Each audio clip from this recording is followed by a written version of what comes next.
Hello everyone, hope you're enjoying your day. In any case, everything's been going good at work. I've pretty much been promoted to 2 different technical positions. I've been filling in for a few extra hours to help people get on their vacations. A few people have retired, and my wife just went through serious surgery. She's recovering, so I'm just juggling a lot of things right now, but I'm doing my best to get the next update out there. But I'm going to show you another cool thing here because, you know, magic tricks out there. When you finally see how things work, I'm going to do that today. I'm going to show you a little magic of how some of the stuff I do as far as the internal philosophy of getting high definition mode activate for some of the stuff. Pay attention to the screen where it says Alien Breed 3D.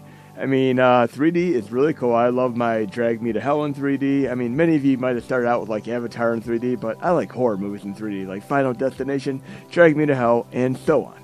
But check this out for a moment here. Because, I mean, you could run any PlayStation game, 9 out of 10 PlayStation games fine, in lower resolution, but the moment you get into high resolution, you have a whole series of chords to deal with. And just look at it this way. Think of like a bicycle tire spinning so fast that it starts to look like it has the seeming appearance of spinning in the other direction. A little bit of like an optical illusion. And you might remember way back, those of you who grew up like in the 80s, the Sega Master System with them shutter glasses where it actually would flicker. It was like a mechanical device, like an electronic device. It wasn't just like the sign of magenta glasses that you put on for some of the Motor 3D horror movies, like The Thing and all that. But the way the shutter glasses worked, they would actually like close, and you basically miss certain frames. And that's essentially part of what I'm doing with this magic here, and as far as like the time of differentials. I'll give an example of this, because right now I'm going to run Gauntlet Legends in HD. It runs fine in standard definition, but if you try doing certain parameters in HD, and this is a little bit of an epilepsy warning, watch what happens here. I'm not going to play it too long because I don't want you to... And by the way, you're going to get TurboBoost mode activate where you just tap a button and TurboBoost do anything if you want to, like cinemas and RPGs, all that fun stuff. But watch what happens when I start the game here. Give you, like I said, a warning of an epilepsy warning here. Start as the Valkyrie, just do a quick game so you can see. Go to end. Now watch what happens when I start the game here. And this happens for games like Die Hard Trilogy, etc. as well. It's going to flicker like crazy. I'm going to actually take it off Turbo Boost right now, but watch, the game's going to start flickering. Look at that. This happens and it's just unplayable. Whoa. You can't play the game in HD under certain parameters or do that. But I have it fixed up on the PCSX Xtreme HD SuperCharged core. I mean, work in progress as far as what I'm going to name it. But let's actually close the content here. Because if you have the same game, even if it's with 2 different cores, you actually still have to close content. So we can go to the list there. We're going to try the same game with the fix-up that I did to run it in true HD without the flickering.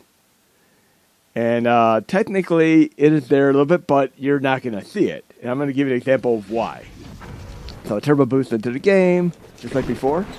And it's going to be HD, but we're not going to have that crazy flickering problem here. So, okay, we'll pick the Valkyrie again. Enter her name. Okay. And have any of you seen Cocaine Bear yet? I mean, it's kind of interesting that you go on like RottenTomatoes.com and you see the movie got ecstatic rave reviews. But it kind of reminds me a little bit of like Kane and Lynch with the Jeff Guzman on GameSpot before, where they advertised on there, and then he gave the game a bad review, and then he stepped out from his position. When I'm on Rotten Tomatoes, I notice that they have tons of great reviews for Cocaine Bear, but it also prompts advertisements on the site. So you kind of sometimes don't know what's true or not. I used to do IMDb for Internet Movie Database, Rotten Tomatoes, but now I started just doing Google reviews. And it's kind of funny because you look up that latest Jared Leto vampire movie, and all the reviews are just ridiculous. I mean, they're ridiculous. Look at this. I can run fast. Look at this. Smooth, seamless, no flicker. Turbo Boost mode activate, PCSX Xtreme HD. Right there on the screen. Now, you really want to see how this works? I'm going to give an example of this right now. Let's resume here. I'm going to turn Turbo Boost off, and I'm going to load a game that shouldn't run at all on the Mini Classics, because you typically would need the shutter glasses or 3D glasses. But guess what? I'm going to actually show you a little bit of trickery here, kind of like what I do with the coding, to get a 3D game to have the appearance of 3D on here. Again, epilepsy warning, but we're going to run this, and watch what happens when I start the game. And yes, you're going to be able to do this with the update. So we're going to start the game here. Look at the enemies and stuff. You're going to see that they're double imaged. See? That plant, like they're double image there. Now is going to here, and again, there's the epilepsy warning. We're going to go in the video. We're going to go down to where it says black frame insertion, and if you can't handle this type of thing, just close your eyes for like the next 15, 20 seconds. But I'm going to make, it's going to flicker like crazy right now, but watch what happens when I resume the game. Again, I've warned you. Guess what? Shutter Glasses 3D Sega Master System mode activate. Look at that. We're playing in 3D now. Look, all the images are merged together. How awesome is that? They're not double imaged anymore. So yes, you're getting the everything looks 3D. It's absolutely insane. It is 3D right now. Look at it. It's not like super crazy double imaged anymore. Now that's being said, we're going to go back to video and disable that. And then we're going to go one more game here. We're going to do Ninja Shadow of Darkness. And this game is made by Core Design, who happened to go on to make Tomb Raider. They also made Rick Dangerous. A little bit of TurboBoost mode activate. This is one of my favorite games. If you like Gauntlet Legends, this is just like Gauntlet Legends, but with a ninja. And I used to love watching those ninja movies like Ninja 3 Domination. I mean, just Ninja the movie with Scott Adkins. Great music, great sound design. And this game has flickering too, but I have it right now seamless where you're not detecting anything. I love this because it's kind of like a little bit of RNG, random number generator, where sometimes you open a chest and a trap will appear there. Okay, let's do this. Whoa, there's a trap. We can also boost like this. Whoa, look at that. Look how fast that's running. You're going to be able to run this on all the mini classics, and this is great for RPG, cinemas, and all that fun stuff. I started watching Picard Season 3. I'm a tremendous Star Trek fan, as well as a Star Wars fan.